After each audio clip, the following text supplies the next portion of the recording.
Hi small wonders viewers எல்லாத்துக்குமே வணக்கம். இந்த வாரத்தோட லைஃப் சேஞ்சிங் ஸ்டோரி என்ன அப்படிங்கிறத பார்த்துடலாமா? வாங்க டேரக்டாக ஸ்டோரிக்குள்ளே போகலாம். அடர்ந்த காடு வழியாக ஒரு பஸ் போயிட்டுருக்கு. அந்த பஸ்ஸில் நிறையா பேர் ட்ராவல் பண்ணிட்டு இருக்காங்க. எங்கேயுமே அடர்ந்த காடு, அது ஒரு மலை பாதையில் போயிட்டுருக்கு. அந்த பஸ்ஸில் இருக்கிற எல்லாருமே பார்த்தீங்கன்னா அமைதியாக ட்ராவல் பண்ணிட்டு இருக்காங்க. இப்போ அது ஒரு மாலை நேரம், கிட்டத்தட்ட இருட்டுற சமயம். திடீர்னு பார்த்தீங்கன்னா பலத்த காற்று, மழை, இடி, மின்னல் வீச ஆரம்பிக்குது. அங்கே கொஞ்சம் கொஞ்சமாக ஒரு பெரிய புயல் தாக்க ஆரம்பிக்குது. பஸ்ஸில் இருக்கிற எல்லாருமே ஒரு விதமான பதட்டமும் பயமும் அடைகிறாங்க. ஏன்னா கொஞ்சம் கொஞ்சமாக அந்த இடம் இருட்டிக்கிட்டு வருது. இப்போ பஸ்ஸில் இருக்கிற ஓட்டுநர் அந்த பஸ்ஸை எப்படியாவது ஓட்டி அதை சேர வேண்டிய இடத்துல போய் சேர்க்கணும்னு நினைக்கிறாரு. ஆனால் அவரால் அந்த வண்டியை ஓட்ட முடியல. இப்போ பஸ்ஸில் இருக்க எல்லாத்துக்குமே ஒரு விதமான பயம் ஏற்படுது. பஸ்ஸை ஒரு இடத்துல ஸ்டாப் பண்ணிட்டாங்க. இப்போ அதில் இருக்கிற கண்டக்டர் ஒருத்தர் பேச ஆரம்பிக்கிறாரு. அவர் என்ன சொல்கிறாருன்னா, நம்மள இன்னைக்கு யாரோ ஒருத்தர் இறக்கணும் அப்படிங்கிறது தான் விதி.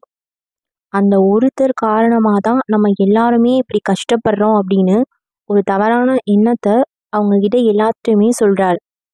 அங்கே இருக்க பேசஞ்சர்ஸ் எல்லாம் ரொம்ப பயத்தோடையும் பதட்டத்தோடையும் இருக்கிறதுனால ஒரு கட்டத்தில் அவரோட பேச்சை ஏற்றுக்கிறாங்க. இப்போ அந்த கண்டக்டர் என்ன சொல்கிறாருன்னா, நம்மள எல்லாருமே ஒவ்வொருத்தராக இறங்கி போய் அந்த தூரத்தில் இருக்க மரத்தை தொட்டுட்டு வரணும்.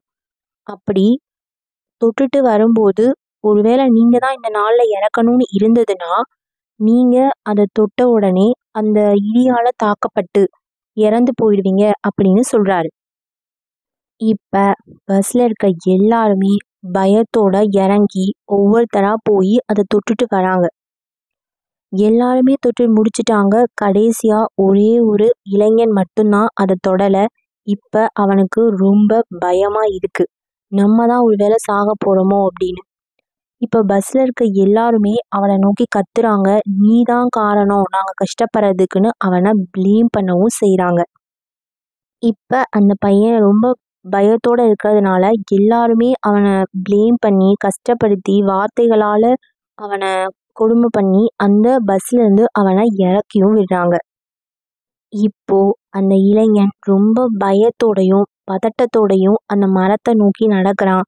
இன்னைக்கு நம்ம தான் சாக போகிறோன்னு கண்ணை மூடிக்கிட்டு அந்த மரத்தை போய் தொடுறான். ஆனால் அவனுக்கு எதுவுமே ஆகலை. கண்ணை முழிச்சு பார்க்குறான். அவன் ஒரு பெரிய பெருமூச்சும் அங்கே விடுறான்.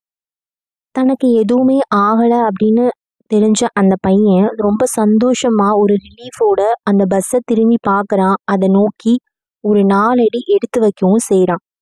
அப்போ திடீர்னு பார்த்தீங்கன்னா தூரத்துல இருந்து ஒரு பெரிய மின்னல் அந்த பஸ்ஸை தாக்குறத அவன் கண்கூடா விட்னஸ் பண்ணுறான்.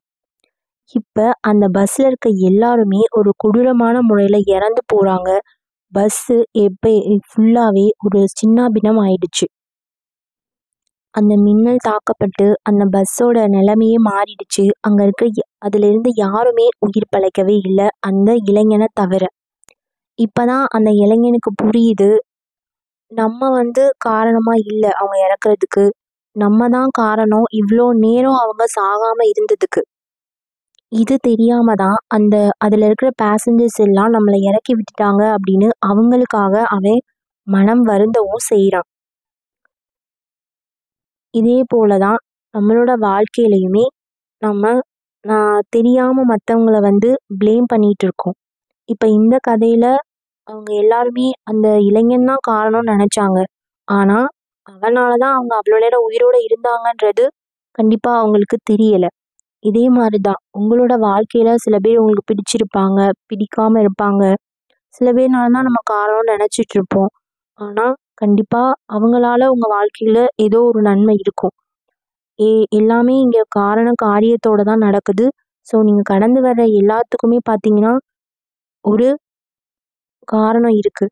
ஸோ ஆனால் அவங்களால தான் உங்கள் வாழ்க்கை இப்படி இருக்குது அப்படி இருக்குன்னு நம்ம ப்ளேம் பண்ண தேவையில்லை. நம்ம வாழ்க்கையும் இந்த பஸ் ட்ராவல் மாதிரி தான். நம்ம கூட நிறையா பேர் ட்ராவல் பண்ணுவாங்க. சில பேர் நம்ம இறங்கி போயிடுவாங்க. சில பேர் நம்ம கூட இருப்பாங்க. ஞாபகத்துலவே நம்ம மெமரீஸில் இருப்பாங்க. அதனால தான் சொல்கிறேன், நம்ம யாரையுமே ப்ளேம் பண்ணக்கூடாது அப்படிங்கிறதான் இந்த கதை மூலமாக நம்ம தெரிஞ்சுக்கிறோம். தேங்க்யூ.